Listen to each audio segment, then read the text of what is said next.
Good evening, everyone. Uh, in this video, the purpose of this video is for my course project. And before I continue, let me first introduce myself. I'm Maria Caroline Q. Handogan from Bohol and Connected and Local Government Unit of Alicia. And now enrolled in AMA Online Education, taking up a Bachelor of Science in Business Administration, major in Management Information System, under the advisory of Ms. Maridel Liwanag.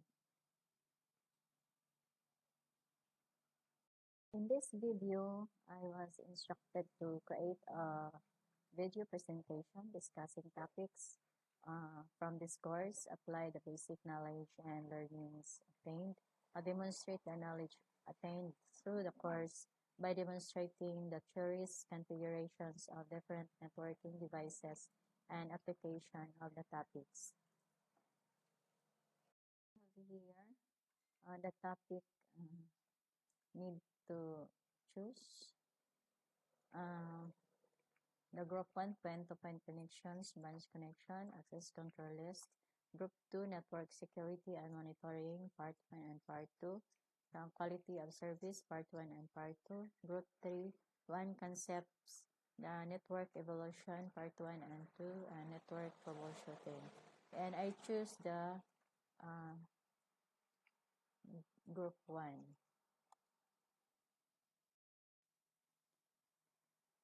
To begin with, this is the title, Course Project in Data Communication and Networking 4.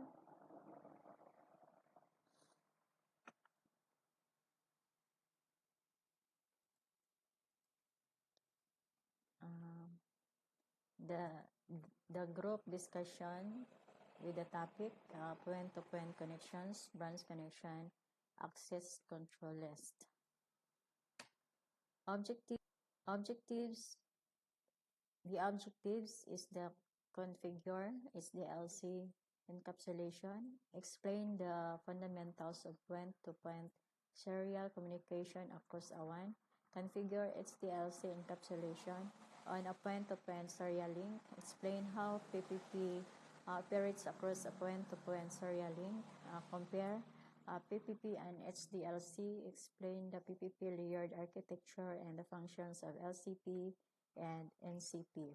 Explain how PPP establishes a session, configure PPP encapsulation, configure PPP encapsulation on a point-to-point serial link, configure PPP authentication, troubleshoot PPP using show and debug commands. Introduction. One of the most common types of WAN connections, especially in the long-distance communication, is a point-to-point connection, also called a serial laced line connection, because these connections are typically provided by a carrier, such as a telephone company. Boundaries between what is managed by the carrier and what is managed by the customer must be clearly established. Point-to-point. A point-to-point topology, as shown in the figure 1.2, employs a point-to-point circuit between two endpoints, typically involving dedicated laced line connections and connections like TI and EI lines. A point-to-point connection involves a layer 2 transport service through the service provider. Network packets sent from one site are delivered to the other site and vice versa. A point-to-point connection is transparent to the customer network as there was a direct physical. A common type of WAN connection is the figure-to-point connection, as shown in the figure 2.1. Point-to-point connection are used to connect LAN service to provider WANs and to connect LAN segments within the enterprise's network. Communications across a serial connection is a method of data transmissions in which the bits are transmitted sequentially over uh, a single channel. This is equivalent to a pipe only um, wide enough to fit one ball at a time. Multiple balls can go into the pipe, but one exit point, the other end of the pipe, a serial port, is bidirectional and often referred to as bidirectional port of a communication ports.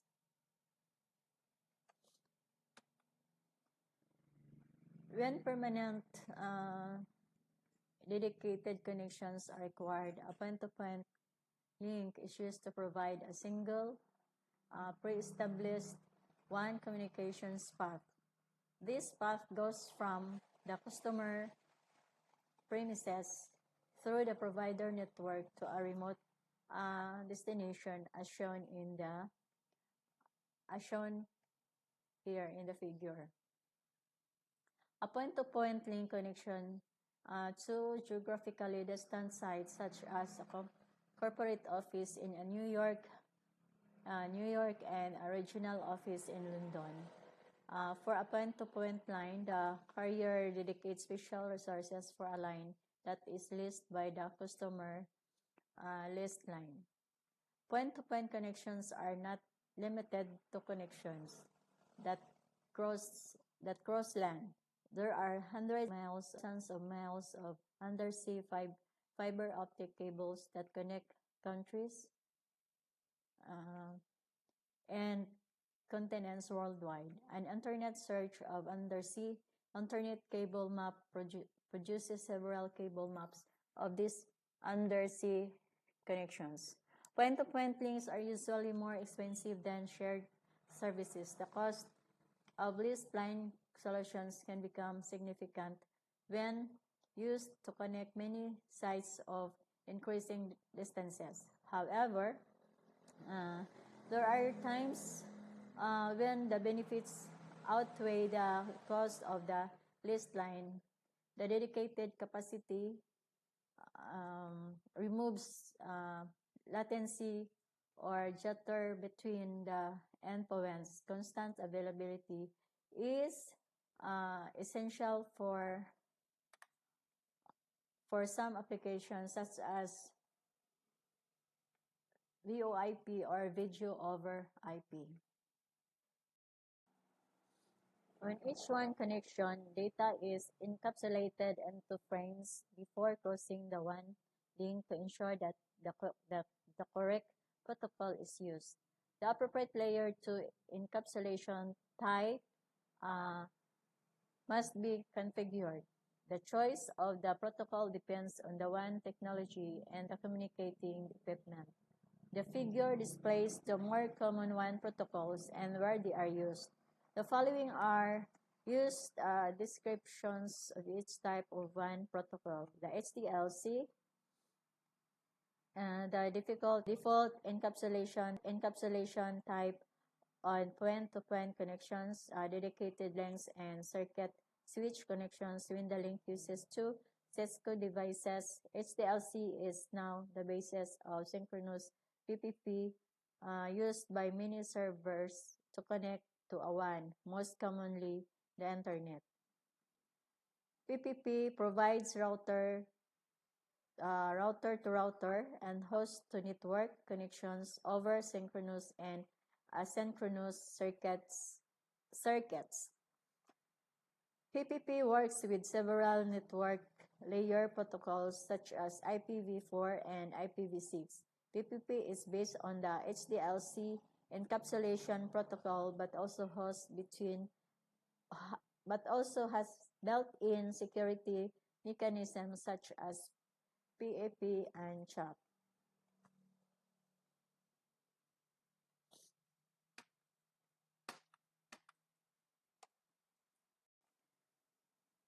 Serial Line Internet Protocol, or SLIP, a standard protocol for point-to-point send connection using TCP/IPs.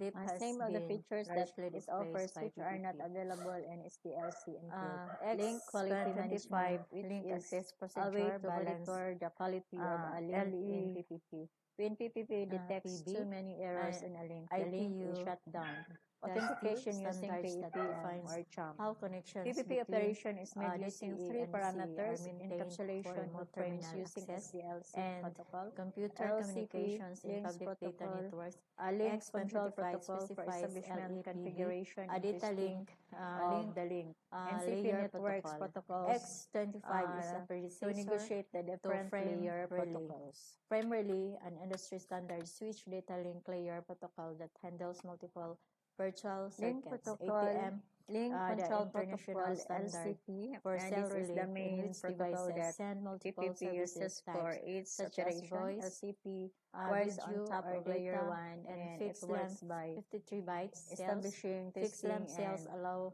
configuring the processing physical occur in hardware connection. Therefore, By it reducing also transit delays, negotiates ATM takes advantage of high speed other one transmission media options such that as are E3, SONET, and T3 are handled by the NCPs. configuring LCP configures the configuring link SDLC in the way encapsulation listed below. Cisco HDLC Determining is transmission the default of encapsulation different method packet used by size, Cisco detection devices of on synchronous serial lines. misconfiguration I use errors, Cisco termination of HDLC the link, as a elimination point-to-point of the link protocol on failure. these lines LCP between is two also Cisco used devices. to If negotiate connecting non-Cisco encapsulation devices parameters use and other synchronous PPP PPP. configuration If the default options such encapsulation as method has been authentication and excuse me, detection and error use detection the and encapsulation compression in the link SDLC command has been in established. interface Network configuration control mode protocol to layer enable NCPs are SDLC. protocols that allow Sorry, I have PPP to use fever. different layer 3 As shown in the protocols such as figure, IP, there are IPS, two and steps to Appleton. re-enable SDLC Establishing encapsulation. PPP Step session 1, means enter the establishing interface PPP configuration mode session. of the serial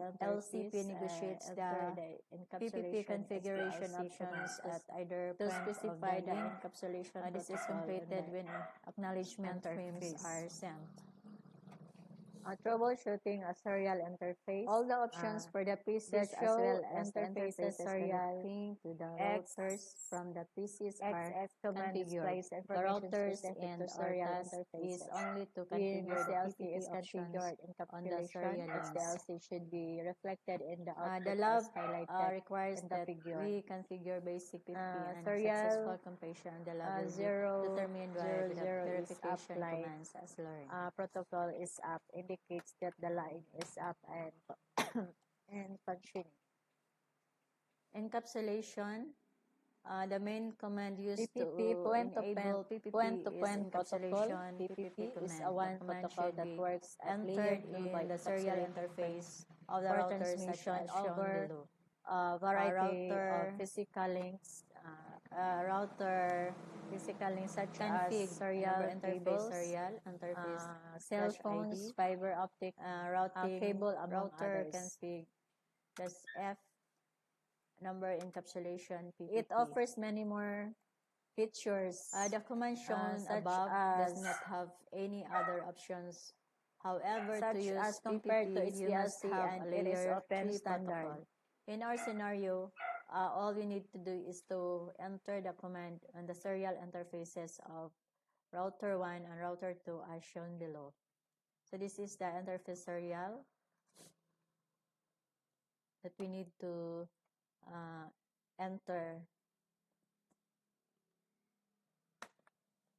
Link quality percentage. The quality of link is crucial to PPP. The link quality percentage configuration parameter is used to set the baseline quality percentage when the link does not meet the specified quality. PPP does not activate the link. The link quality is usually maintained by a parameter called LQM, link quality monitoring, which uses a time lag to make sure that the line does not fluctuate.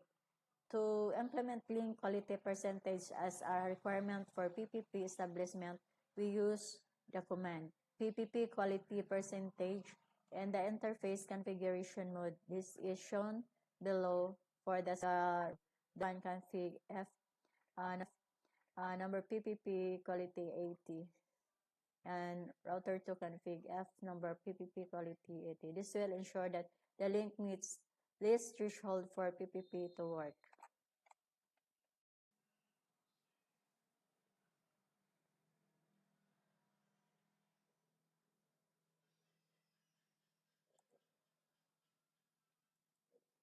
PPP multilinks command. Multilink PPP provides a method for spreading traffic across multiple physical WAN links. Configuring MPPP requires two steps as shown in the figure here. Step 1, create a multilink bundle. And step 2, assign the interfaces to the multilink bundle. To disable PP-link multiple uses new PPP multilink command on each of the bundled interfaces.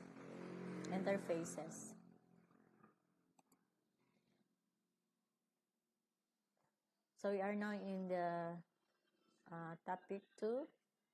Introduction. Broadband solution provide teleworkers with a high-speed connection options to business locations and to the internet. Small branch. Offices can also connect using these same technologies. The chapter covers commonly used broadband solutions such as cable, DSL, and wireless. Take note, teleworking is a broad term referring to conducting work by connecting to a workplace from a remote location with the assistance of the telecommunications. SIP values the point-to-point protocol (PPP) because of the authentication, accounting, and link management features. Customers appreciate the ease and availability of the Ethernet connection. Ethernet links do not natively support PPP. A solution for this problem was created, PPP over Ethernet, PPP OE. This chapter covers the implementation of PPP OE. Security is a concern when using the public internet to conduct business. Virtual private networks, VPNs, are used to improve the security of data across the internet. VPN is used to create a private communication channel, also called tunnel, over a public network. Data can be secured by using encryption in this tunnel through the internet and by using authentication to protect data from unauthorized access. VPN technology provides security options for data running over these connections. This chapter describes some basic VPN implementations. Connections. What is a cable system? Accessing the internet through cable network is a popular option used by teleworkers access their enterprise's network. The cable system uses a coaxial cable that carries radio frequency (RF) signals across the network.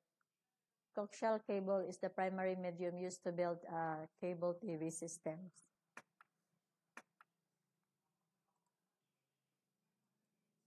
Modern cable systems offer customers advanced telecommunication services, including high-speed internet access, digital cable television, and residential telephone service. Cable operators typically deploy hybrid fiber coaxial HFC networks to enable high-speed transmission of data to cable modems located in a SOHO. This is what we illustrate in the figure 3.1 cable system. The data over cable service interface specification. DOCSIS is the international standards for adding high bandwidth data to an existing cable system. Cable components, two types of equipment are required to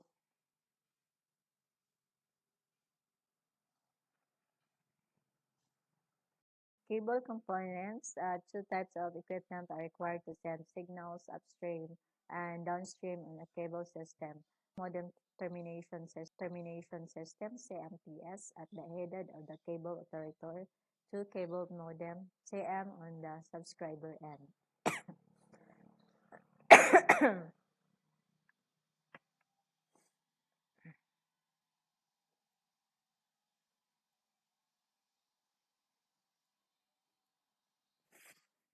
Headed Hidden CMTS communicates with CMS located in subscriber homes. The headed is actually a router with a database for providing internet services to cable subscribers. The architecture is relatively simple using an SFC network. The SFC network is mixed optical coaxial network in which optical fiber replaces the lower bandwidth coaxial cable. The fiber carries the same broadband content for internet connections, telephone service, and streaming video as the coaxial cable carries. In a modern HFC network, typically 500 to 2,000 active data subscribers are connected to a cable network segment, all sharing the upstream and downstream bandwidth. Under the new DOCSIS, the 3.1 standard, this bandwidth can be up to 10 gigabytes downstream and up to 1 gigabytes upstream. What is DSL?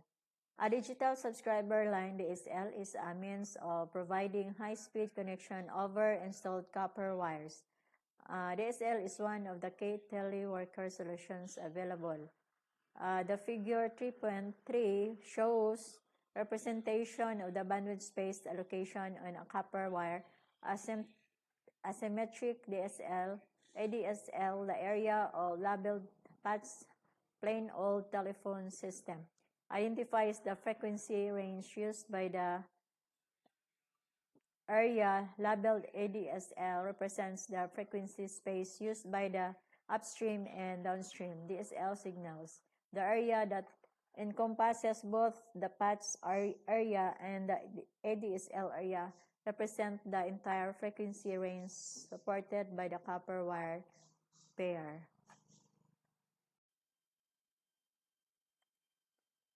Another form of DSL Techno 104 is the symmetric DSL SDSL. All forms of DSL service are categorized as ADSL or SDSL, and there are several varieties of each types. ADSL provides higher downstream bandwidth to the user than upload bandwidth. SDSL provides the same capacity in both directions. The different varieties of DSL provide different bandwidth, some with capabilities exceeding 40 megabytes. The transfer rates are dependent on the actual length of the local loop and the type of condition of the cabling for satisfactory ADSL service. The loop must be less than 3.39 miles, 5.46 kilometers. DSL connection service provides deployed DSL connection in the local loop.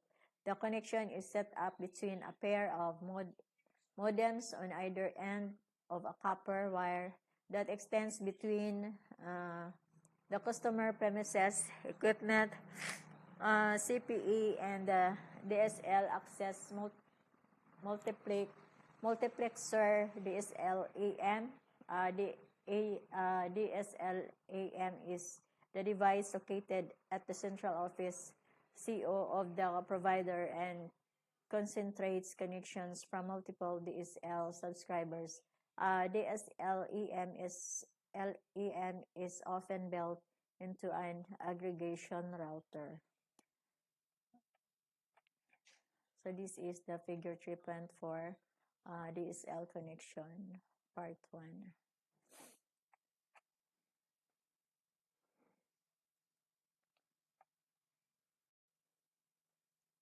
Figure 3.4, this is the 3.4, figure 3.4 shows the equipment needed to provide a DSL connection to a SOHO. The two important components are the DSL transceiver and the DSL-AM. Transceiver connects to the computer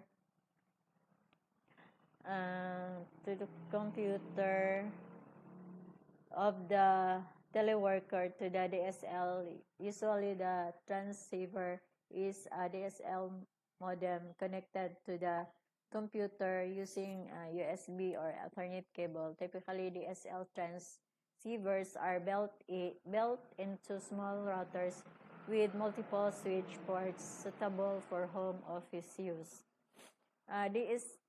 DSLEM located at the CO of the carrier. The DSLEM combines individual DSL connections from users into the high capacity link to an ISP and therefore to the internet. A microfilter allows, also known as a DSL filter, allows analog devices such as phones or fax machines to be connected and are required to be installed when DSL is being used. Figures 3 and 5 is a modem, DSL routers and broadband aggregation routers. The advantage that that DSL has over cable technology is that DSL is not shared medium. Each user has a separate direct connection to the DSL AM. Adding users does not impede performance unless the DSLM internet connection to the ISP of the internet becomes saturated. Select a broadband connection. Municipal Wi-Fi, mini-municipal government, often working with the service providers, are deploying wireless networks. Some of these networks provide high-speed internet access at no cost or for substantially less than the price of other broadband services. Other cities reserve their Wi-Fi networks for official use, providing police, firefighters, and city workers remote access to the internet and municipal networks. Most municipal wireless networks use a maze of interconnected access points as shown in the figure 3.6. Each access point is arranged and can be communicated with at least two other access points. The mist blankets a particular area with radio signals.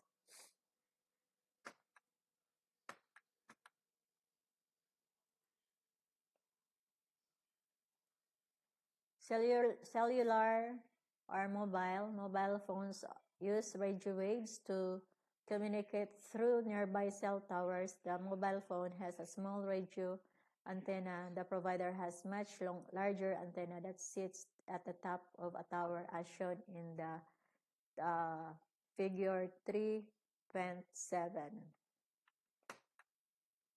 Satellite internet services are used in locations where land-based internet access is not available or for temporary installations that are mobile. Internet access using satellites is available worldwide, including for providing internet access to vessels at sea, airplanes in flight, and vehicles moving on land. PPPoE motivation. In addition to understanding the various technologies available for broadband internet access, it is also important to understand the underlying data link layer protocol used by the ISP to form a connection. A commonly used data link layer protocol by ISPs is PPP.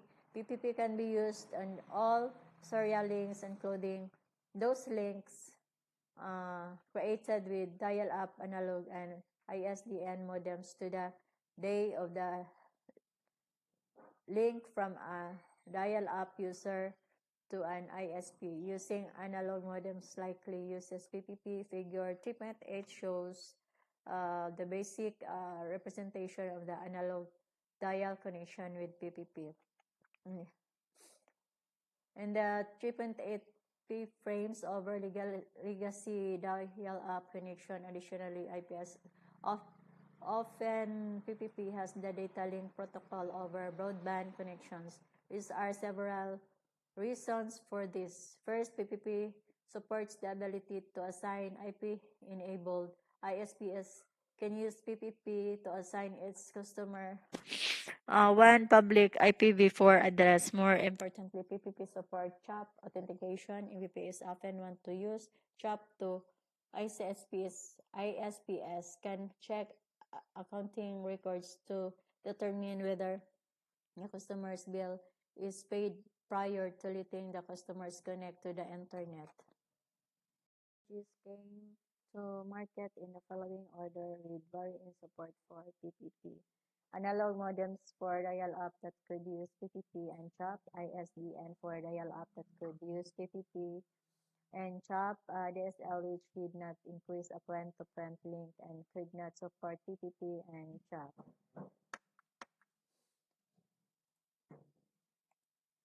ISPs value PPP because of the authentication, accounting, and link management features. Customers appreciate the ease and availability of the Ethernet connection. However, Ethernet links do not natively support PPP. PPP over Ethernet PPPoE provides a solution to this problem. As shown in the figure 3.9, PPOE allows the sending of PPP frames encapsulated inside Ethernet frames. As shown in the figure 3.10, the customer's router is usually connected to a DSL modem using an Ethernet cable. PPOP creates a PPP allows PPP tunnel over an Ethernet connection.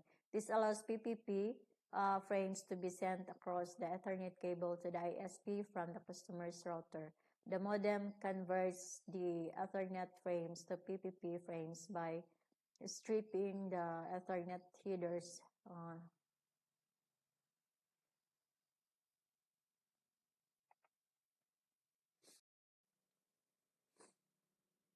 The modem converts the Ethernet frames to PPP frames by stripping the Ethernet headers. The modem then transmits these PPP frames on the ISP DSL network.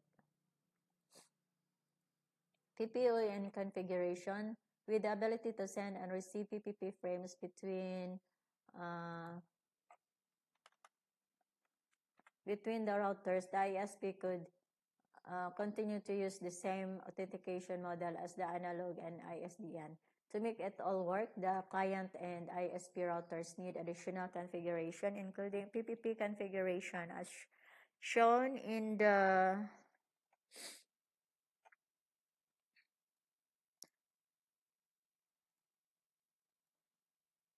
three point 11. See. Then to configure 3.11 sample PPOE configuration. To create a PPP tunnel, the configuration uses a dialer interface. A dialer interface is a virtual interface. The PPP configuration is placed on the dialer interface, not the physical interface. The dialer interface is created using the interface dialer number global configuration command. The client can be configured a static IP address but will more likely be authentically assigned a public IP address by the ISP. The PPP CHOP configuration usually defines one-way authentication. Therefore, the ISP authentication, the customer, the host name and password configured on the customer router must match the host name and password configured on the ISP router. Notice in the figure that the CHOP username and password match the setting on the ISP router. That shows here in 3.11 sample configuration. The physical, third is the physical internet interface that connects to the DSL modem is then enabled with a common PPOE enabled interface configuration command. This command enables PPOE and the links that they provide interface to the dialer interface. The dialer interface is linked to the internet interface with the dialer pool and PPOE client interface configuration commands using the same number. The dialer interface number does not have to match the dialer pool number. Next is the maximum transmission unit, MTV, should be set down to the I-492 versus the default of 1,500 to accommodate the PPOA headers. In the figure 3.12, the customer's router is connected to the ISP router using DSL. Both routers have been configured for PPOE. The show of interface brief command is issued on router 1, router 1, to verify the IP4 address automatically assigned to the dialer interface by the ISP router. As shown in 3.13, the show interface dialer command on router 1 verifies the MTU and PPP encapsulation configured on the dialer interface.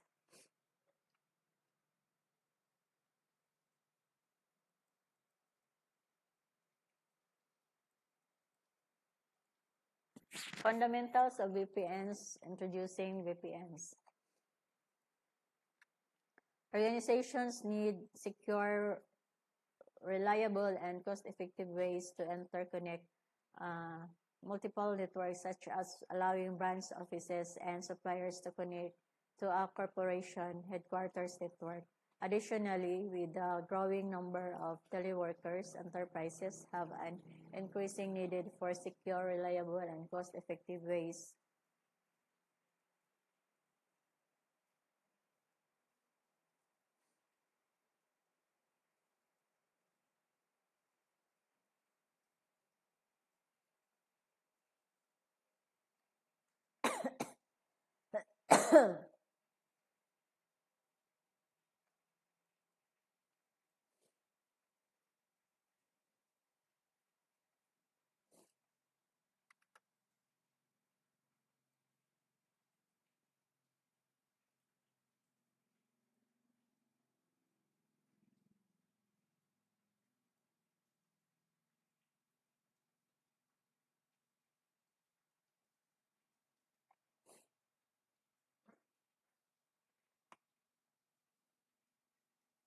with the growing number of teleworkers, enterprises have an increasing need for secure, reliable, and cost-effective ways to connect employees working in small office, Soho, and other remote locations with resources on corporate sites.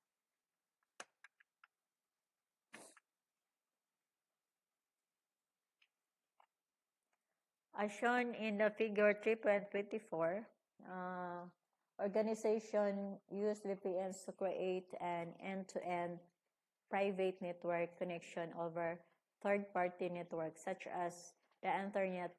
The tunnel eliminates the distance barrier and enables remote users to access central site network resources. A VPN is a private network created via tunneling over a public network, usually the internet. A VPN is a communications environment in which access is strictly controlled to permit peer connection with a defined community or interest. The first VPNs were strictly IP tunnels that dial not include authentication or encryption of the data. For example, generic routing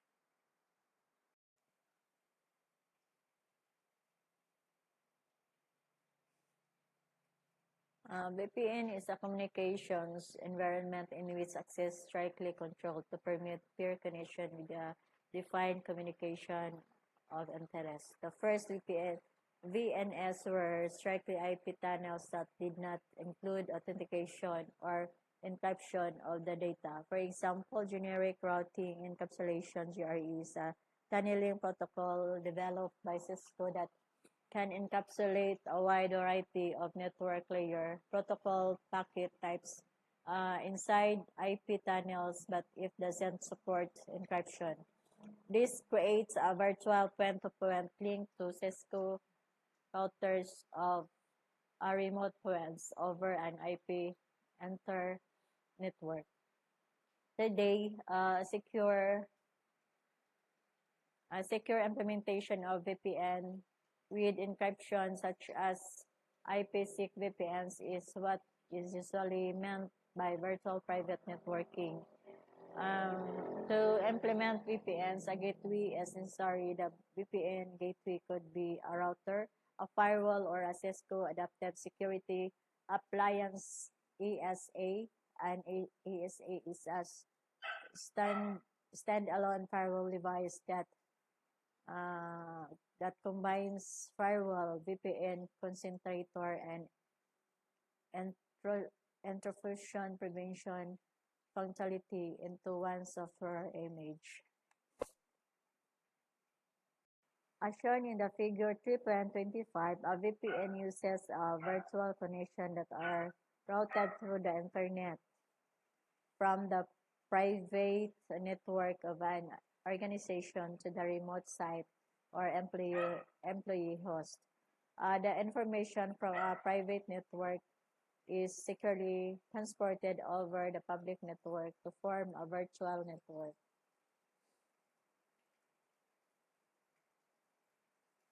The benefits of a VPN include the following: cost savings, scalability, and compatibility of broadband technology.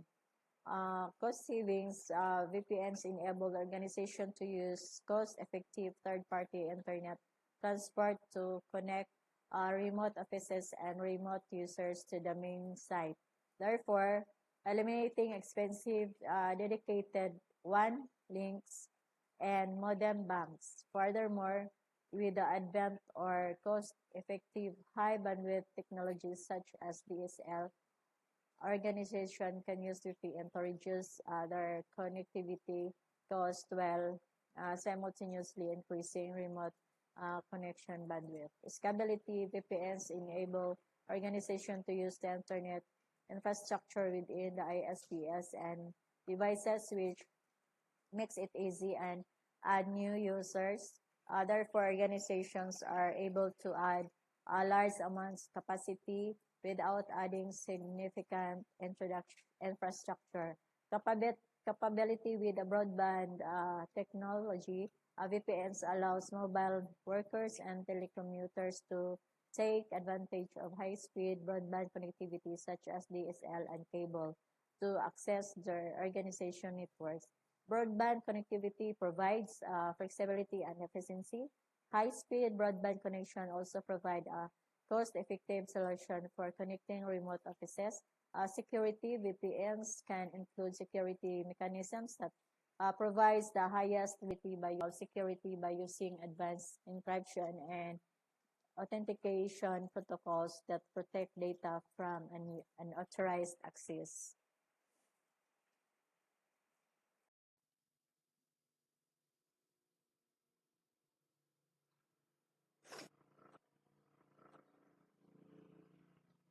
Types of VPNs, site-to-site VPNs. A site-to-site VPN is created when devices on both sides of the VPN connection are aware of the VPN configuration in advance. The VPN remains an internal host have no knowledge that a VPN exists. In a site-to-site VPN, end host send and receive normal TCP IP traffic through a gateway. The VPN gateway is responsible for encapsulating and encrypting outbound traffic for all traffic from a particular site. The VPN gateway then sends it through a tunnel over the internet to a peer VPN gateway at the target site. Upon receipt, the peer VPN gateway strips the headers, decrypts the content and release the packet toward the target host inside its private network. A site-to-site VPN is an extension of a classic one network. Site-to-site VPNs connect entire network to each other. For example, they can connect a branch office network to a company headquarters network. In the past, a list line or frame relay connection was required to connect sites, but because most corporations now have internet access, this connection can be replaced with site-to-site VPNs. Next.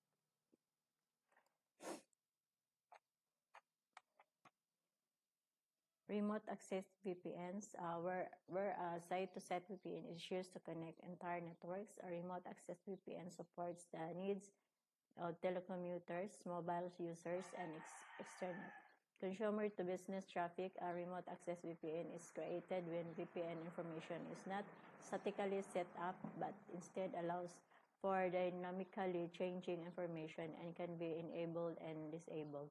Remote access VPN support a client-server architecture where the VPN client remote host gains secure access to the enterprise network via VPN server devices at the network edge, as shown in the figure 3.27.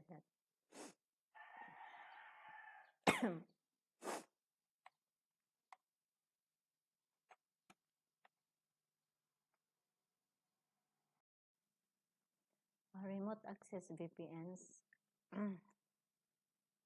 Remote access VPNs are used to connect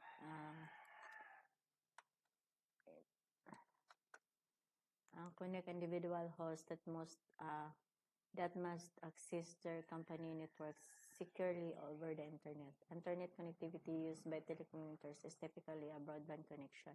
VPN client software may need to be installed on mobile users' end device. For example, its host may have Cisco AnyConnect Secure Mobility client software. When the host tries to send any traffic, the Cisco AnyConnect VPN client encapsulates and encrypts this traffic. The encrypted data is then set over the excuse me, gateway at the edge of the target network upon receipt. Uh, uh, as it does VPNs. Take note, the Cisco AnyConnect Secure Mobility Client software builds on a prior Cisco AnyConnect VPN client and Cisco VPN client offerings to improve always experience across more laptop and smartphone-based mobile devices.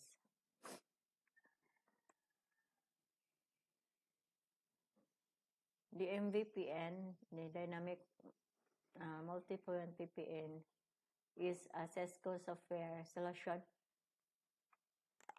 excuse me, for building multiple VPNs in an easy, dynamic, and scalable manner. The goal is to simplify and configuration while easily and flexibly connecting central office sites. This is called hub to spoke, as shown in the figure 3.28.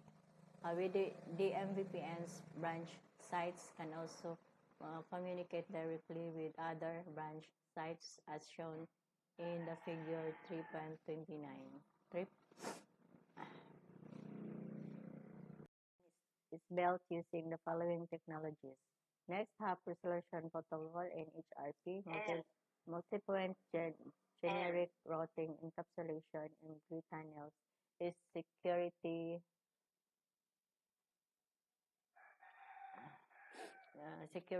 IP-SIG encryption. In HRP is a layer 2 resolution and coaching protocol similar to address resolution protocol ERP NHRP creates a distributed mapping database of public IP addresses for all tunnel spokes.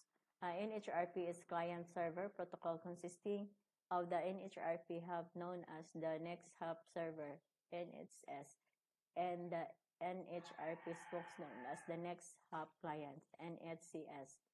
Generic Routing Encapsulation (GRE) is a tunneling protocol developed by Cisco that can encapsulate a wide variety of protocol packet types inside IP tunnels.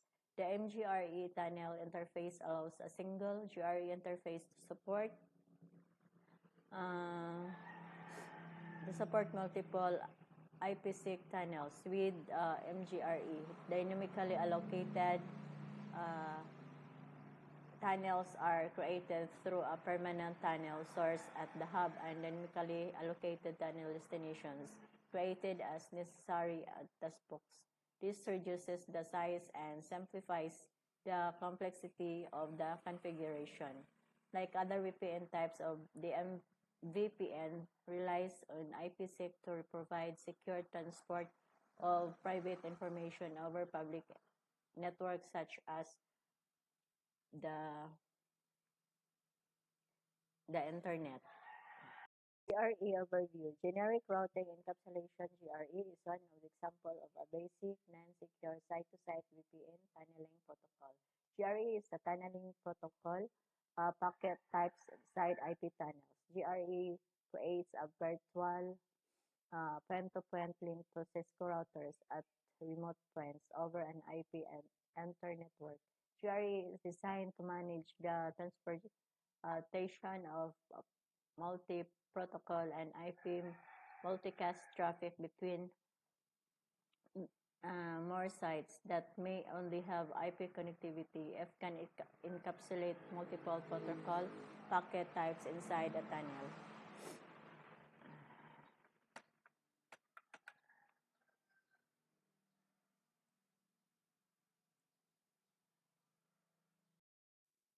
As shown in the figure 3.30, generic routing encapsulation is a tunnel interface support a header for each of the following. An encapsulated protocol for passenger protocols such as IPv4, IPv6, and AppleTalk, TechNet, or IPX. An encapsulation protocol for carriers such as GRE, a transport delivery protocol such as IP, which is the protocol that carries the encapsulated protocol.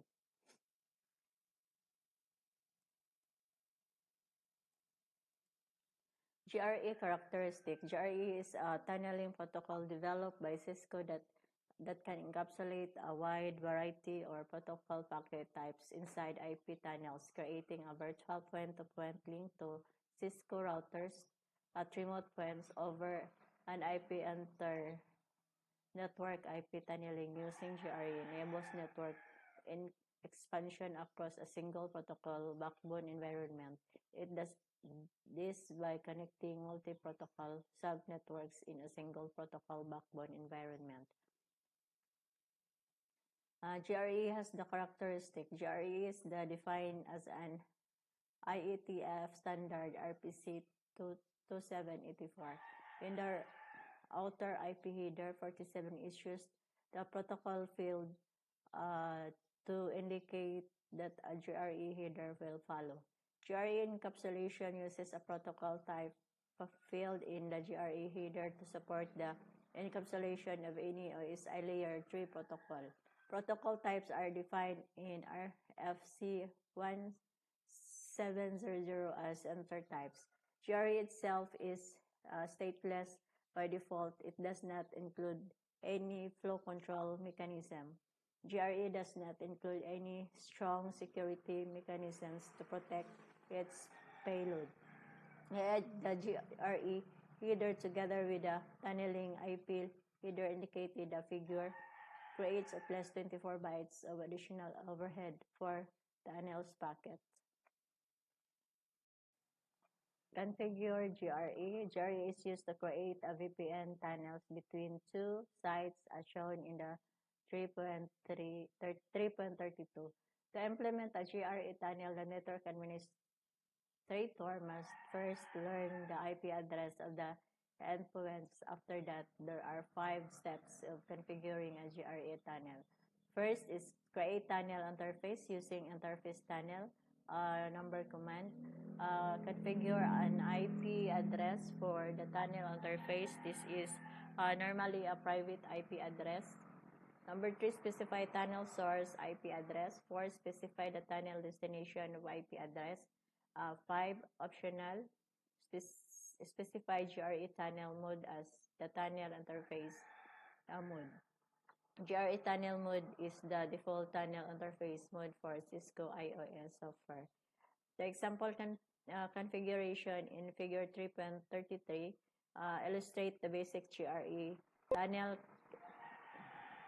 configuration for router 1.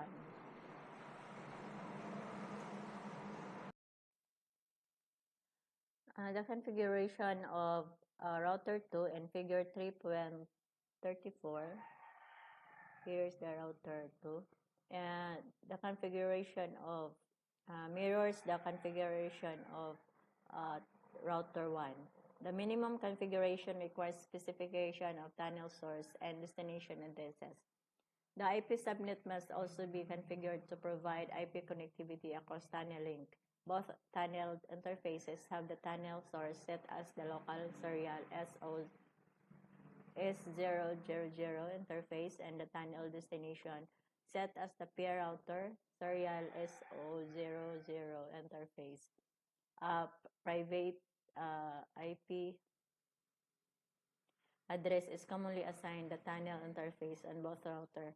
OSF has also been configured to exchange routes over the GRE tunnel.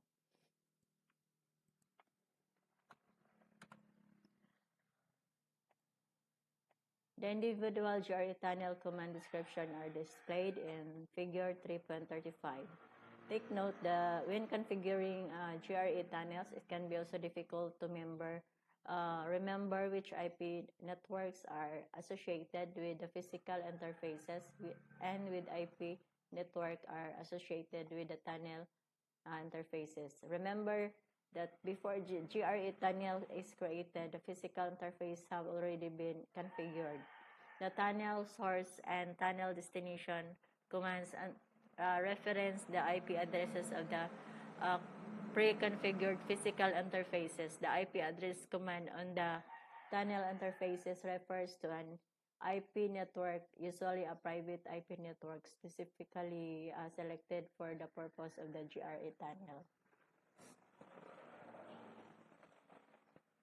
The individual GRE tunnel command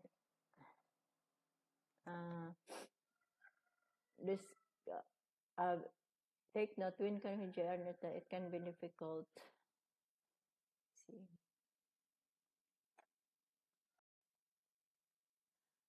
The configuration of router 2 in figure 3.34.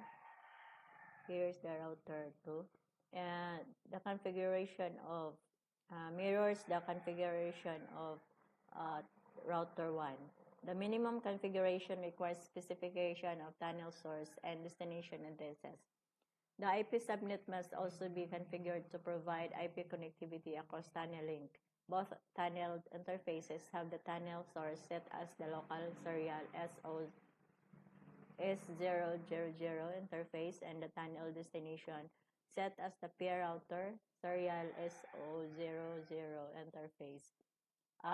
Private IP address is commonly assigned the tunnel interface on both router. OSF has also been configured to exchange routes over the GRE tunnel.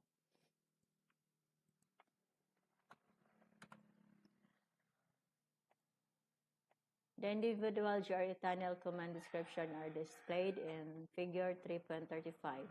Take note that when configuring GRE tunnels, it can be also difficult to remember which IP networks are associated with the physical interfaces and with IP network are associated with the tunnel interfaces. Remember that before GRE tunnel is created, the physical interface have already been configured.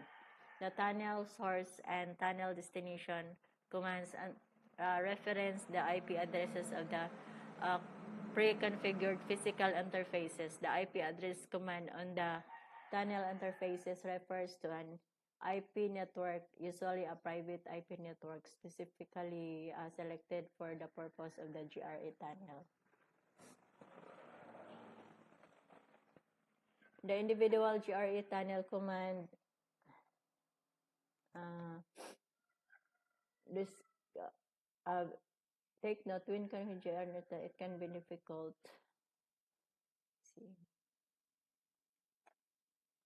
There are several commands that can be used to monitor and troubleshoot GRE tunnels. To determine whether the tunnel interface is up, show IP, use the show IP interface breadth command. To verify the state of GRE tunnel, use the show interface tunnel command. The line protocol on a GRE tunnel interface is up as long as there is a route to the tunnel destination. Before implementing a GRE tunnel, IP connectivity must already end the effect between the IP addresses of the physical interfaces on opposite ends of the potential GRE tunnel. The tunnel transport protocol is displayed in the output, also known in figure 3.36 here.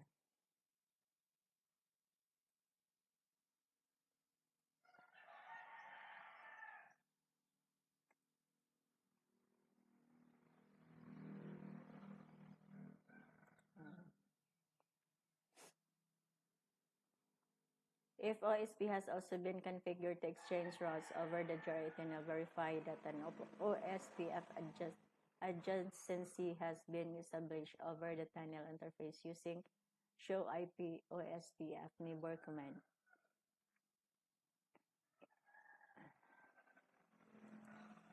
GRE is considered a VIP because it is a private network that created tunneling over a public network using encapsulation. A GRE tunnel creates a virtual point-to-point link to Cisco routers at non-IP traffic over the IP, allowing for network expansion for connecting multi-protocol sub-networks across the single protocol backbone environment. The GRE also supports IP multicast tunneling. This means that routing protocols can be used across the tunnel, enabling dynamic exchange of routing information in the virtual network. Finally, it is common practice to create IPv6 over IPv4 GRE tunnels. Asa naman?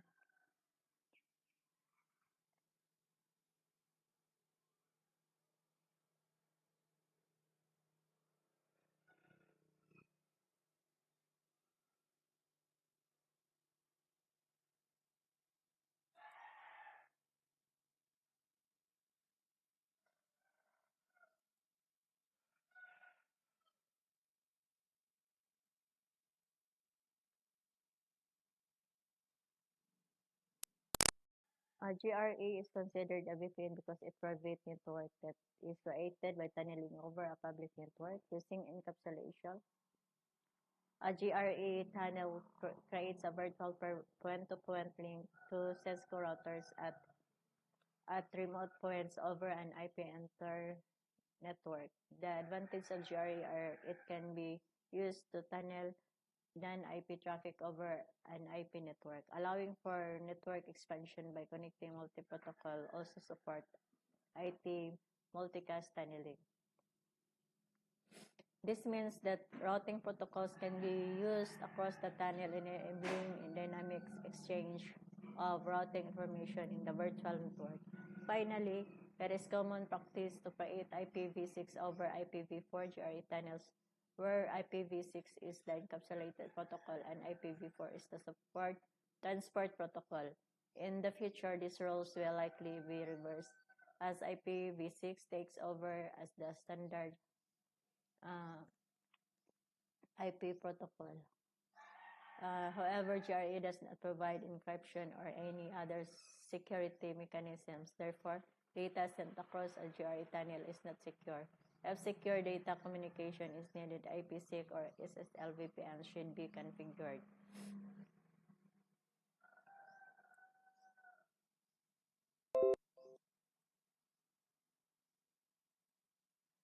Troubleshoot GRE issues. with GRE are usually due to one or more of the following misconfigurations. The tunnel interface IP addresses are not on the same network or the subnet masks do not match. The interfaces for the tunnel source and or tunnel destination are not configured with the correct IP address or in the downstate. Static or dynamic routing is not properly configured. Use the show IP interface brief command on both routers to verify that the tunnel interface is up configured with the correct IP address for the physical interface and the tunnel interface. Also verify the source interface on each router is up and configured with correct IP address. Troubleshoot GRE. Issues with GRE are usually due to one or more of the following misconfigurations. The tunnel interface IP addresses are not on the same network or the subnet masks do not match. And the tunnel source and or tunnel destination are not configured with the correct IP address are in the downstate. Static or dynamic routing is not properly configured. Use the show IP interfaces brief command on both routers to verify that the tunnel interface is up and configured with the correct IP addresses for the physical interface and the tunnel interface. Also verify that the source interface on each router is up and configured with the correct IP address.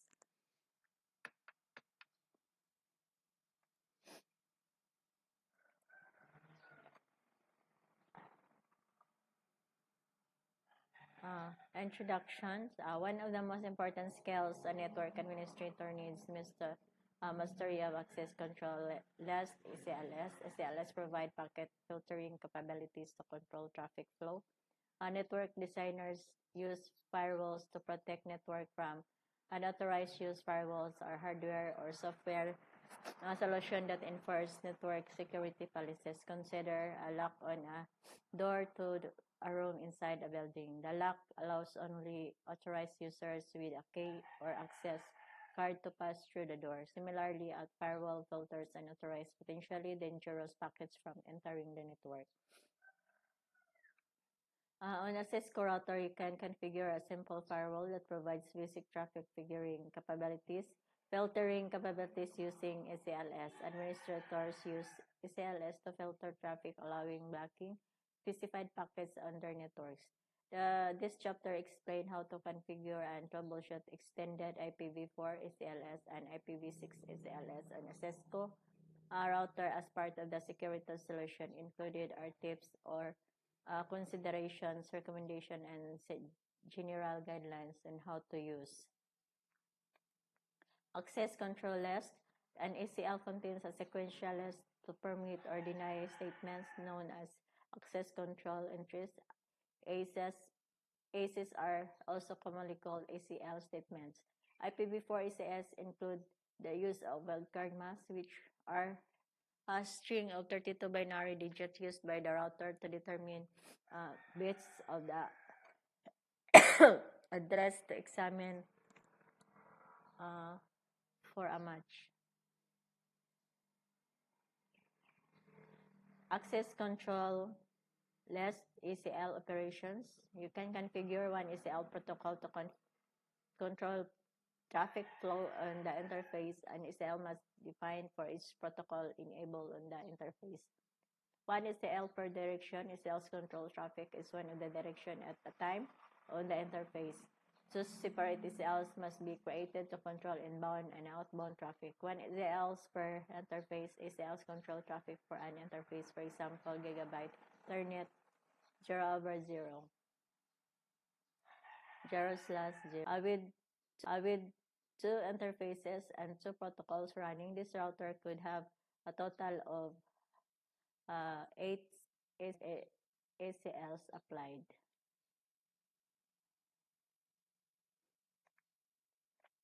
Extended ACLs can filter by examining TCP ports numbers, common TCP and UDP ports number included. So is the port number, protocol, and application, and the acronym. To help explain how an ACL operates, refer to the decision path used to filter web traffic.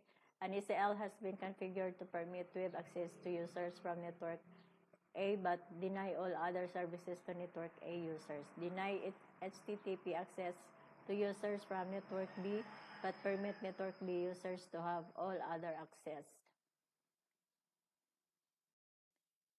ACLs and the wildcard mask. An ACL is a sequential list of permit or deny statements known as access control entries. ACEs are also commonly called ACL statements when network traffic passes through the interface configured with ACL. The router compares the information with the packet against each ACE in sequential order to determine if the packet matches one of the ACEs. IPv4 or ACES include the use of wildcard mask. A wildcard mask is a string of 32 binary digits used by the router to determine which bits of the address to examine for a match. It shows here in the figure 0.3 of 4.1 shows how the different wildcard does filter IPv4 addresses. In the example, remember that the binary 0 signifies a bit that must match, and binary 1 signifies a bit that can be ignored.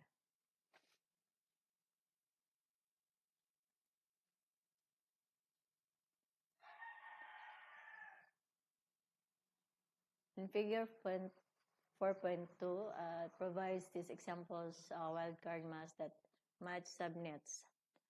In the first example, the wildcard mask stipulates that every bit in IPv4 192.168.1.1 must be matched exactly. In the second example, wildcard mask stipulates that anything will match. In the third example, the wildcard mask stipulates that any host within the 192.168.1.0 24 network will match. Accessingly, the internet cable network is a popular option used by teleworkers to access their enterprise network. The cable system uses a coaxial cable that carries a radio frequency RF signals across the network. Coaxial cable is the primary medium used to build cable TV systems. Applying ACLS to an interface, ACLS can be configured to apply to inbound traffic and outbound traffic as shown in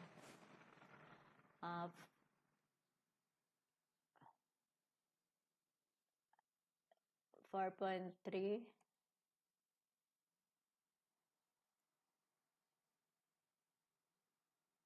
The latest statement of an ACL is always the implicit deny. This statement is inserted at the end of its ACL, even though it is not visible. It shows command output. Packet filtering controls access to a network by analyzing the incoming and outgoing packets and forwarding them or discarding them based on given criteria. Packet filtering can occur in layer 3 or layer 4. Standard ACLs only filter at layer 3, extended ACLs filter at layer 3 and layer 4. An ACLS could be configured to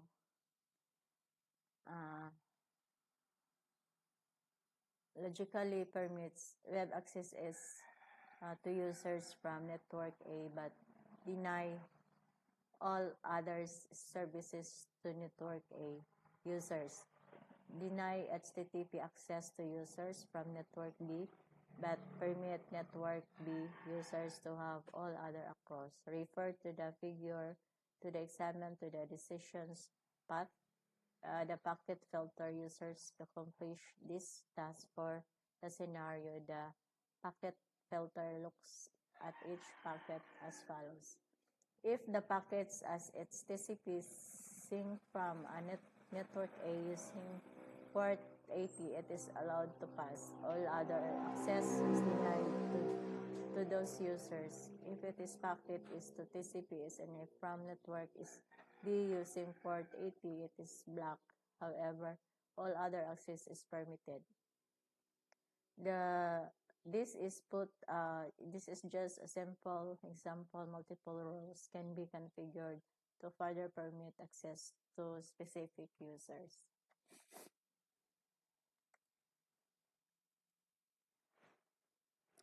Types of IPv4 ECLS. The two types of CESCO IPv4 ECLs are standard and extended. Standard ECLs can be used, permit, or deny traffic only from source IPv4 addresses. The destination of the packet and the ports involved are not evaluated.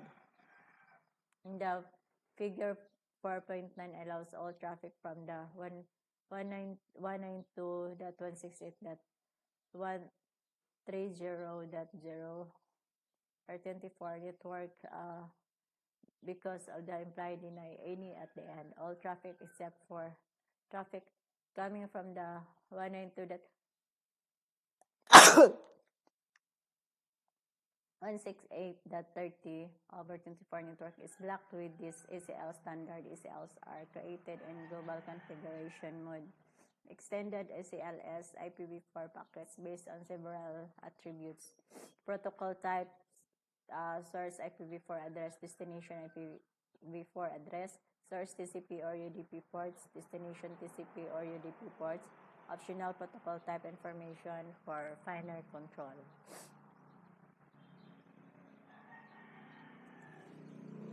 In figure 4.10, 100 permits traffic originating from any address on the 192.168.30.0/24 network to any IPv4 network if the destination host port of the AP is TTP. Extended ECLS are created global configuration mode. Named ECLS. Standard and extended ECLS can be created using either a number or a name to identify the ECL and the list statements. Using numbered ECLS is an effective method for determining the ECLS type on similar networks with more homogeneously defined traffic. However, a number does not provide information about the purpose of the ECL. For this reason, a name can be used to identify a Cisco ECL. The figure 4.11 summarizes the rules of the to follow to this designate numbered SLS and named SLS.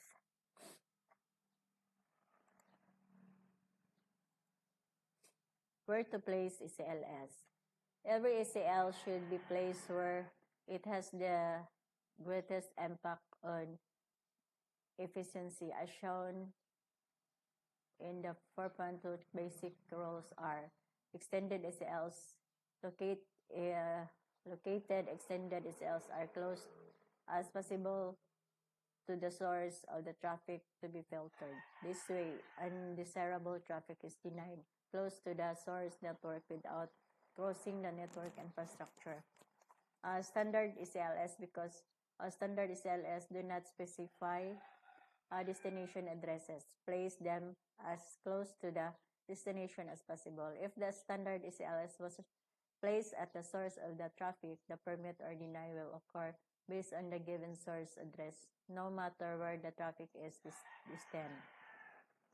Placement of the ECL, therefore, the type of ECL used may also depend on a variety of factors.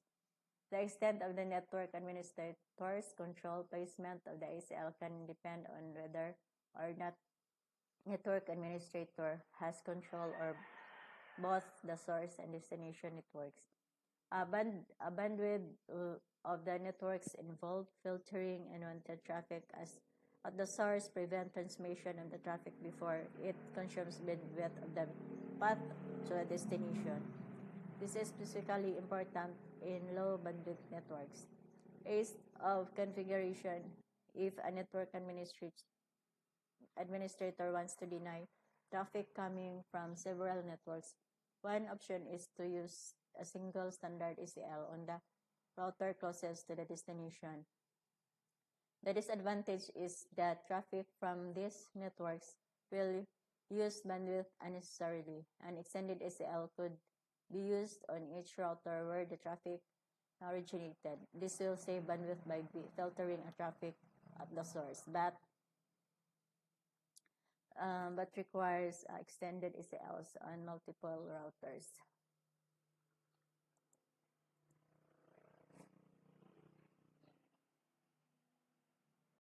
Extended ACL placement example. The basic rule of the placing of extended ACL is to place it as close to the source as possible. That prevents unwanted traffic from being sent across multiple networks, only to be denied when it reaches its destination. However, network administrators can only place ACLs on device that they control. Therefore, placement must be determined in the context of where the control of the network administrator stands. In figure 4.14, the administrator of the company A, which includes the 192.168.10.0/24 and 192.168.11.0/24 network, referred as to 0 and 11 in this example. Wants to control traffic company B, specifically the administrator wants to deny telnet and FTP traffic from the 0.11 network to company B is 192.168.30.0/24. 30 in this example network at the same time. All over traffic from the 0.11 network must be permitted to leave a company A without restriction. There are several ways to accomplish these goals, and extended ACL on router 3 that blocks telnet and FTP from the 0.11 network would accomplish the task, but the administrator does not control router 3. In addition, this solution also allows unwanted traffic across the entire network, only to be blocked at the destination. This affects overall network efficiency. A better solution is to place an extended ACL on router 1 that specifies both source and destination addresses 0.11 network and 30 network respectively, and enforces the rule telnet and FTP traffic 0.11 network is not allowed to go to the 0.30 network. The figure shows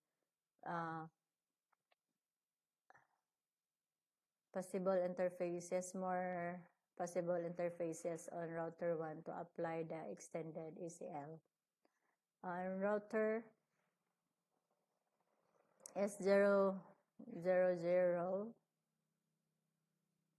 interface outbound, the possibility is to apply an extended ACL outbound in the S000 interface, because the extended ACL can examine both source and destination addresses. Only PTP and telnet packets from 192.168.11.0/24 will be denied.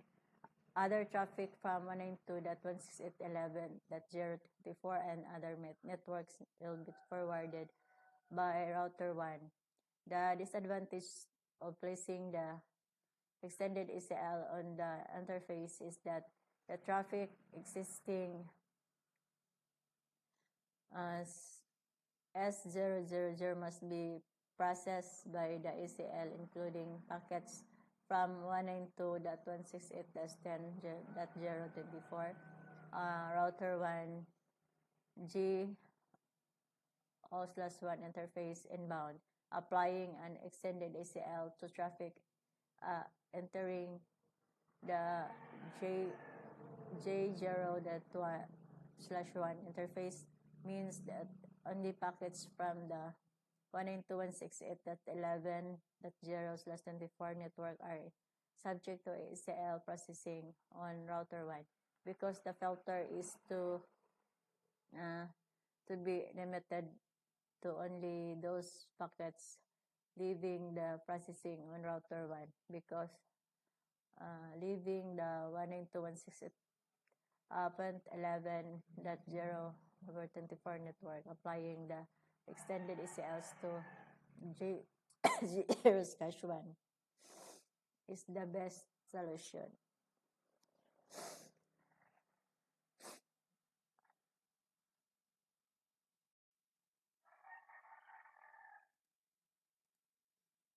In Figure 4.15 provides a detailed explanation of the syntax for a standard ECL. ECS can be permitted or deny an individual host or a range of host addresses. To word ECL 10 that permits a specific before the IPv4 address 192.168.10.10. You would enter router 1 open close config number access that less 10 permit host 192.168.10.10. As shown in Figure 4.16, to create a statement that will permit a range of IPv4 addresses and a numbered ECL10 that permits all IPv4 addresses in the network 192.168.10.0/24.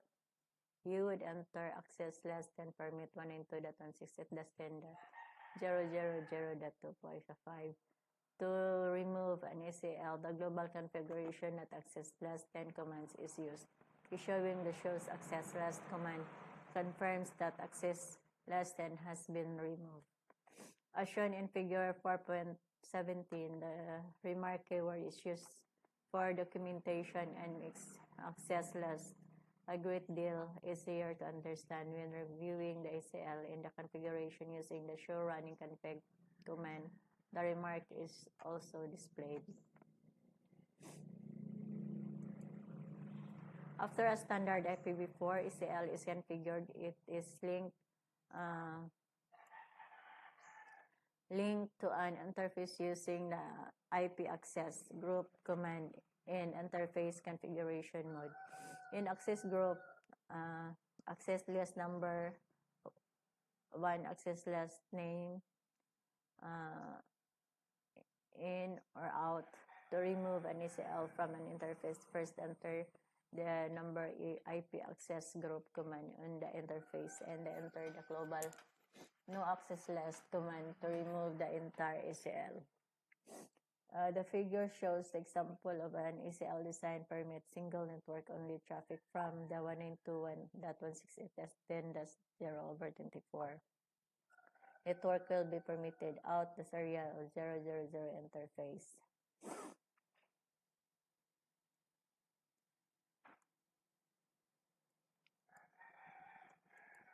Name standard IPv4 ECLS. Figure 4.19 shows steps required to create a standard name ECL. Step 1, starting from the global configuration mode, use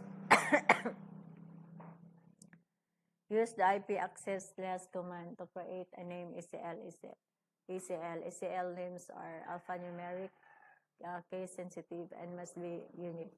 The IP access list standard name command is used to create a standard name ECL. After entering the command, the router is in standard STD name ECL in ECL configuration mode as indicated for the second prompt in the figure 1.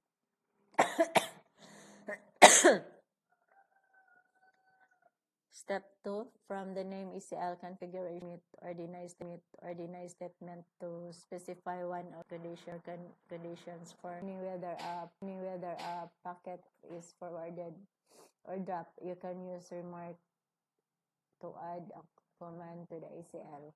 Step 3, apply the ECL to an interface using the IP access group name command. Specify whether the ECL should apply to packets as they enter the interface in or applied to as they exit the interface out. In figure In figure 4.20 shows the commands used to configure a standard name ACL and router 1 interface J0/0, which denies host 192.168.11.10 access the 192.168.10.10.0 network. The ACL is named no access. As shown in figure 4.21 shows the interface command is used to verify the ACLS. The interface, the output from the command includes the number or name of the access list in the direction in which the ACL was applied. The output shows router 1 has the access list 1 applied to its S0/0/0 outbound interface and the access list no access applied to J0.0 interface also in the outbound interface. Outbound direction. Testing packets with extended ACLS. For more precise traffic filtering control, extended IPv4 ACLS.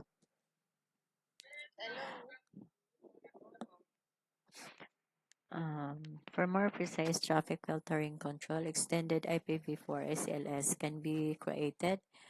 Extended ACLS are numbered 100 to 199 and 2000 to 2699, providing a total of 799 possible extended numbered ACLS. Extended ACLS can also be named. Extended ACLS are used more often than standard ACLS because they provide a greater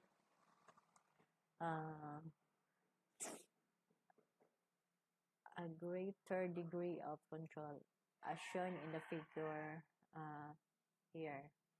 Like standard ACLS, extended ACLS have the ability to check source addresses of packets, but they also have the ability to check the destination address, protocols, and port numbers or services. This provides a greater range of criteria on which to base the ACL. For example, one extended ACL can allow email traffic from a network to a specific destination while denying file transfers in web browsing.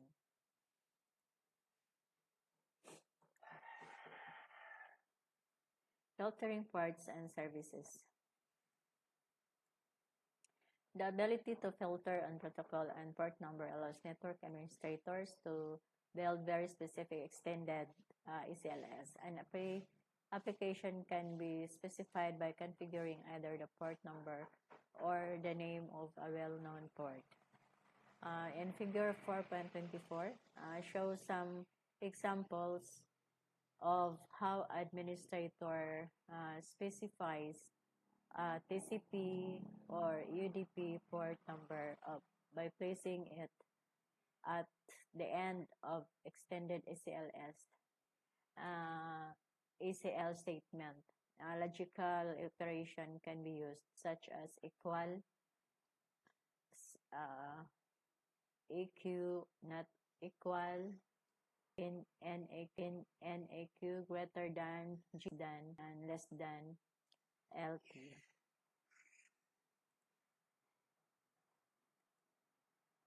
So in figure 4.25 shows how to display a list of port numbers and keywords we used when building an ACL using the command router1 config number access list 101 permits to any equal. So configuring extended ACLS. The procedural steps for configuring extended ACLs are the same as for standard ACLS. The extended ACL is first configured and then it is activated on an interface. However, the command syntax and parameters are more complex to support the additional features provided by extended ACLS. Take note that the internal logic applied to the ordering of standard ECL statement does not apply extended ECLs. The order in which the statements are entered during configuration is the order they are displayed and processed. And figure 4.26 shows the common command syntax for extended IPv4 ECLs. Take note that there are many keywords and parameters for extended ECLS. It is not necessary to use all the keywords and parameters when configuring the extended ECLS.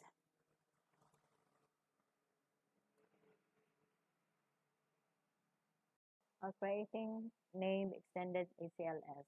Name extended ECLs are created in essentially the same way that name standard ECLS are created. Follow these steps to create an extended ECL using name. Step 1, from global configuration mode, use the IP access list extended name command to define the name for the ECL. In name ECL configuration mode, specify the conditions to permit or deny. Step 3, from the interface configuration mode, apply the name ECLs using the IP access group name in or out command. Return to privileged exec mode and verify the ECL with the show access list name command. Step 5, save the entries in the configuration file with the copy running config startup config command. To remove a name extended ECL, use the no IP access list extended name global configuration command. We can see here in the figure 4.30 shows the name versions of the ECLs created, the previous examples. The name ECL surfing permits the users on the 192.168.10.0/24 LAN to access websites. The name ECL browsing allows the return traffic from established connections using the ECL names roles are applied inbound and outbound on the go/0 interface.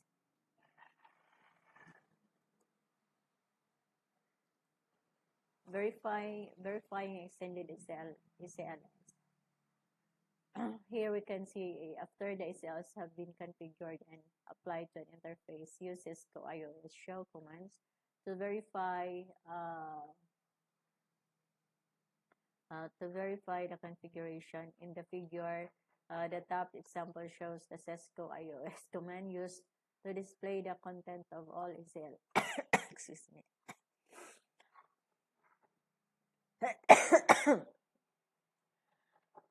Contents of all ECLs. The button example shows the result of issuing the show IP interface J0/0 command on router 1.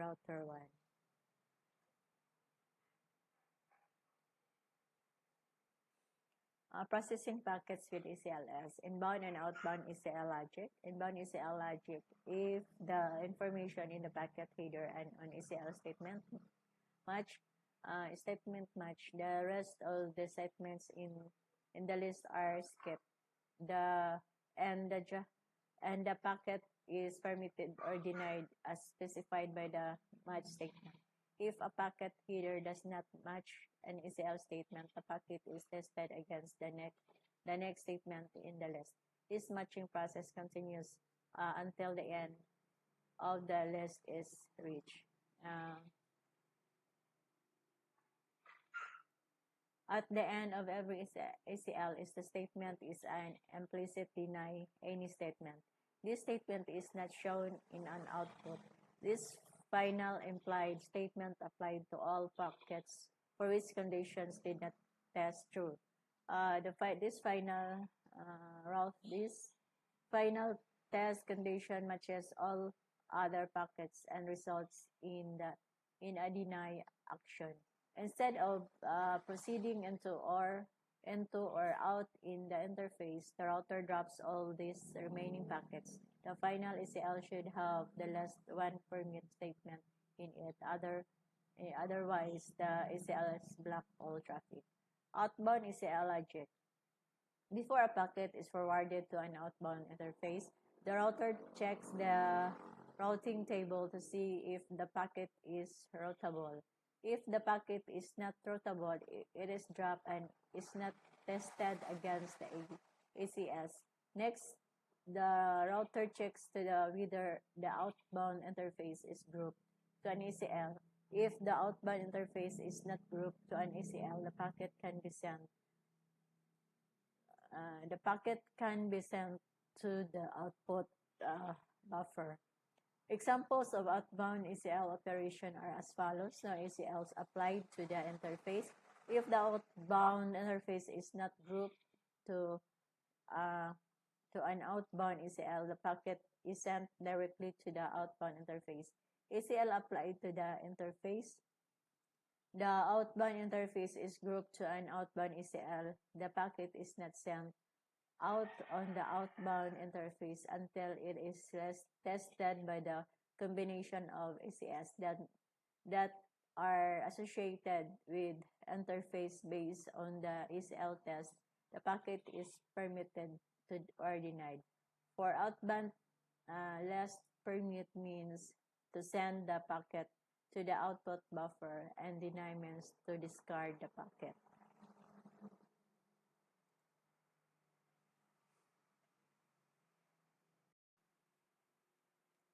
The standard ECL decision process. Standard ECLs only examine the source IPv4 address. The destination of the packets involved and the ports involved are not considered. Cisco iOS software test addresses against the conditions in the ACL one by one.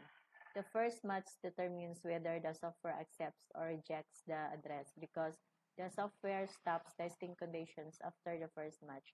The order of the condition is critical. If no condition match, the address is rejected.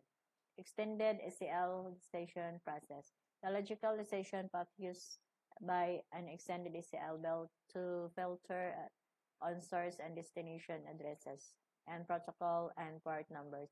In this example, the ECL first filters on the source address, then on the port and the protocol of the source. It then filters on the destination address, then on the port and protocol of the destination, and makes a final permit or deny decision.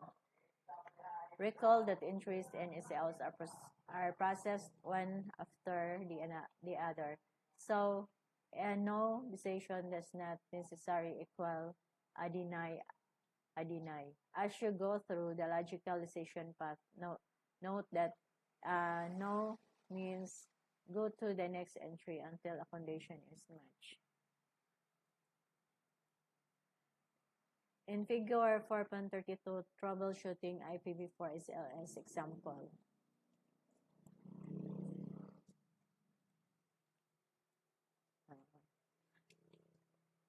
In the figure 4.32 host, 192.168.10 has no telnet connectivity with 192.168.30.12. When viewing the output of the show access last command, matches are shown for the first deny statement. This is an indicator that this statement has been matched by traffic. Solution, lack of at the order of the ACS host. 192.168.10.10 has no connectivity with 192.168.30.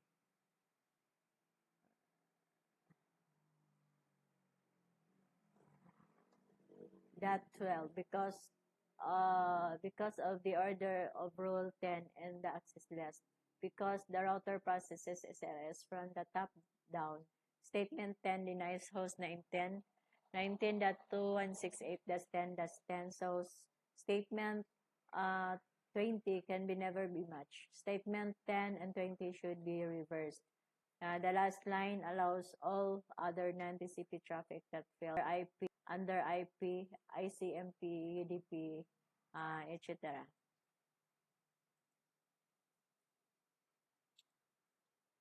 In the figure 4.33, the 192.168 to 24 here, network cannot use the FTP to connect to the 192.168.30.24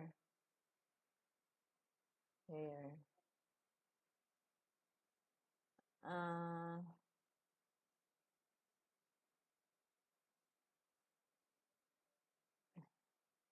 I cannot to connect to the 192.168.30.0/24 network. The solution is the 192.168.10/24 network cannot use TP to connect to the 192.168.30./24 because TP uses the transport protocol UDP. Statement N30 in access/120 allows all other TCP traffic. However, because TFTP uses UDP instead of TCP, it is implicitly denied. And recall that the implied denial statement does not appear in show access output and therefore matches are not shown. Statement 30 should be F any. This ECL works whether it is applied to GO/0 of router 1 or S0/S0/1 I of router 3 or S0/0/0 of router 2 in the incoming. However, based on the rule about the placing extended ECLs closest to the source, the best option is to place it inbound on J0/0 of router 1 because it allows undesirable traffic to be filtered without crossing the network infrastructure.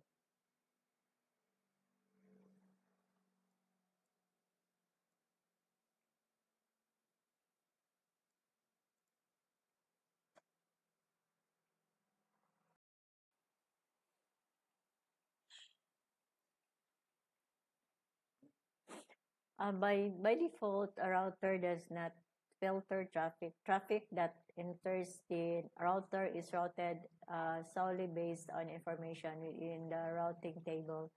Pack filtering controls access to a network by analyzing the incoming and outgoing packets and passing or dropping them based on the criteria such as source IP address, destination, IP addresses, and the protocol carried with the packet. The packet filtering router uses rules to determine whether to permit or deny traffic. A router can also perform packet filtering at layer 4, the transport layer. An ECL is a sequential list of permit or deny statements. The last statement of an ECL is always an implicit deny any statement which blocks all traffic. To prevent the implied deny any statement at the end of the ECL from blocking all traffic, the permit IP any statement can be added. When network traffic passes through an interface configured with an ECL, the router compares the information with the packet against each entry in sequential order to determine if the packet matches one of the statements. If a match is found, the packet is processed accordingly. ECLs are configured to apply to inbound traffic or to apply outbound traffic. Standard ECLs can be used to permit or deny traffic only from a source. IPv4 addresses the destination of the packet at the ports involved are not evaluated. The basic rule placing standard ECL is to place it close to the destination. Extended ECLS filter packets based on the several attributes: protocol type, source or destination, IPv4 address, and source of or destination ports. The basic rule for placing an extended ECL is to place if it is close to the source as possible. The accessless global configuration defines with ECL with a number of the range of 1 through 899, or an extended ECL numbers in the range of 100 to 199 and 2000 to 2699. Both standard and extended ACLs can be named instead of numbered. The IP access less standard name is used to create a standard name ECL, whereas the command IP access less extended name is for an extended access less. IPv4 ACS include the use of wildcard mask. After an ECL is configured, it is linked to an interface using the IP access group command to interface configuration mode a device and only have an ECL per protocol per direction per interface. Now, to remove an ECL from an interface, first enter the no IP access group command on the interface and then enter the global no access less command to remove the entire ECL.